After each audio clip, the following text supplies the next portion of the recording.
Well, it looks like the Republican race really blown wide open after yesterday's win for Mitt Romney in Michigan. Now it looks like there's really no clear front runner. Both Romney, McCain, and also Mike Huckabee picking up a state each so far in some of the big early battlegrounds. But where does that leave Fred Thompson? He's been campaigning hard in South Carolina, and that state's primary is Saturday.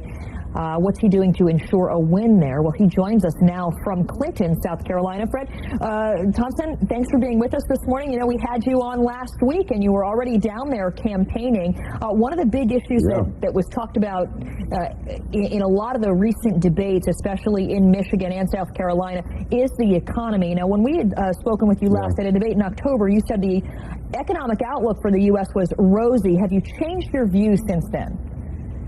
No, I hate to start off with a correction, but I've never used the term outlook rosy as far as the economy is concerned. We've had a good stretch back since 2001, 2003 tax cuts, no question about that, but we are facing a downturn now in terms of rate of growth. Unemployment is about 5%, which is moving in the wrong direction. Although a short time ago that was considered to be full employment. So we just need to keep it in perspective and not do drastic things until we know exactly where we are. But there are troubles on the horizon. Back in 2001, we had a stimulus package that involved tax rebates. I think something like that needs to be looked at. But the longer-term consideration is lower tax rates across the board and less regulation, less imposition on the economy. Those are the kinds of things that are going to sustain us over the longer run. You know, when we talk specific, South Carolina also does have unemployment rates that exceed the national average, like we saw in Michigan as well.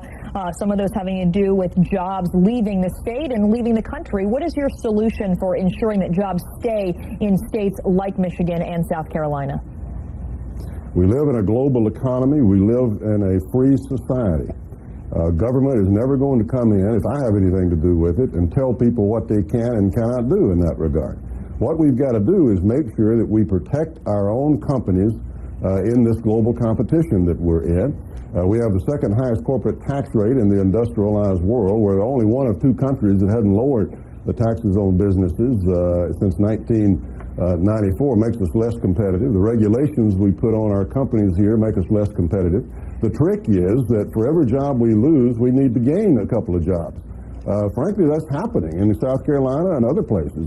BMW, for example, just announced that they're adding on a couple of hundred jobs here while they're downsizing in other parts of the world. So it's not all bad news.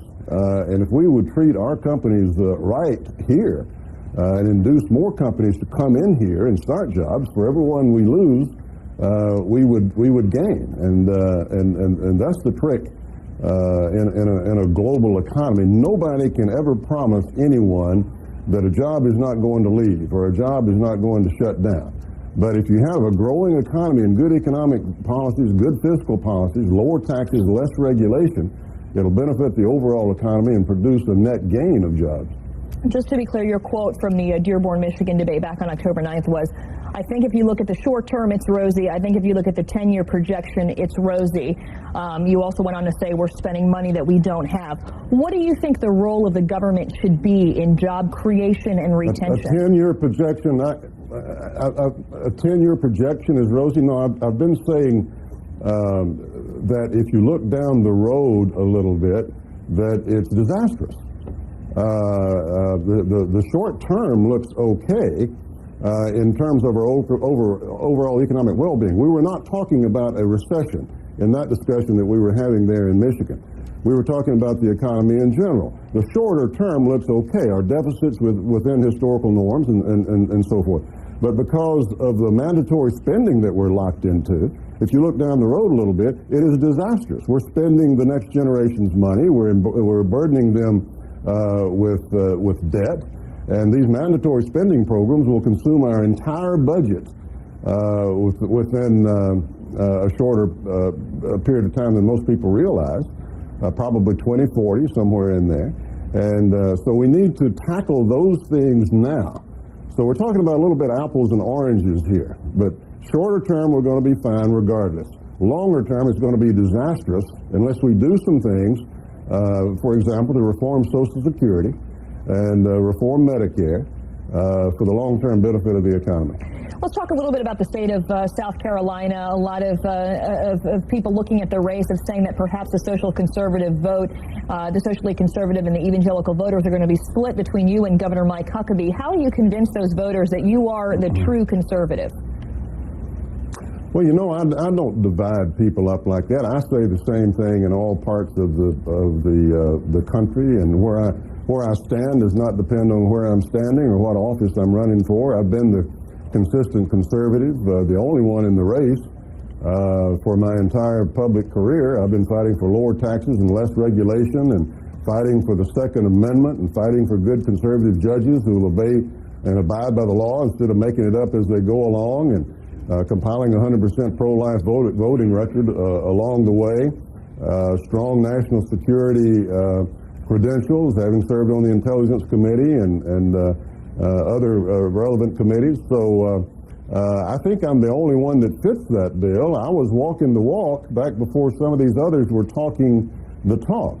And I do not believe that the coalition that we put together in the 80s is dead, because it's based on the Constitution of the United States and fundamental principles. Those principles found in the Constitution are as relevant today as they've ever been. And that's why I say that this is a battle for the heart and soul of the Republican Party. We're going to adhere to those basic principles, the ones I've been fighting for all this time, or we're going to go off in another direction, or we're going to nominate someone who is newly convinced, apparently, of some of these basic conservative ideals. You're talking about Mitt Romney? That name would come to mind, yes. You're also referring to Mike Huckabee's campaign, one of his campaign managers' quote about the Reagan conservatives, that coalition being dead. Do you believe that Mike Huckabee is a liberal? I think that his campaign manager let the cat out of the bag when he said the Reagan coalition is dead. That's what they believe. If you look at Governor Huckabee's record in Arkansas, you know, he's very liberal in terms of illegal immigration policies. He supported public funding of illegal immigrants. He resisted state legislatures' attempt to require people to prove that they were citizens before they would be allowed to vote. He opposed that. He's been endorsed by the National Education Association, was the only Republican to appear before them, and got their endorsement because he opposed school vouchers. Yes, when it comes to economic policy and when it comes to foreign policy, as best I can determine what his foreign policy beliefs are, liberal would be the word that I would apply to it. You've been putting a lot of time in South Carolina. What does it mean to your campaign if you do not win South Carolina? Well, I'm not going to talk about unsuccessful scenarios.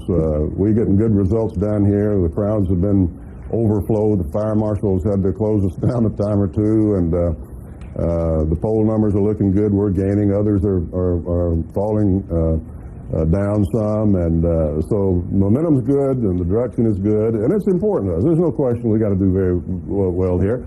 But different people are winning these different major contests, and I think a different person will win Saturday in South Carolina. So it's still very much open. No one has settled in on anyone. Everyone is, you know, gets to be hero of the day, and so it's a very open contest, and that's very conducive to our kind of message in a place where you know, strong, good, solid, conservative, constitutional principles are still things that are very, very valued.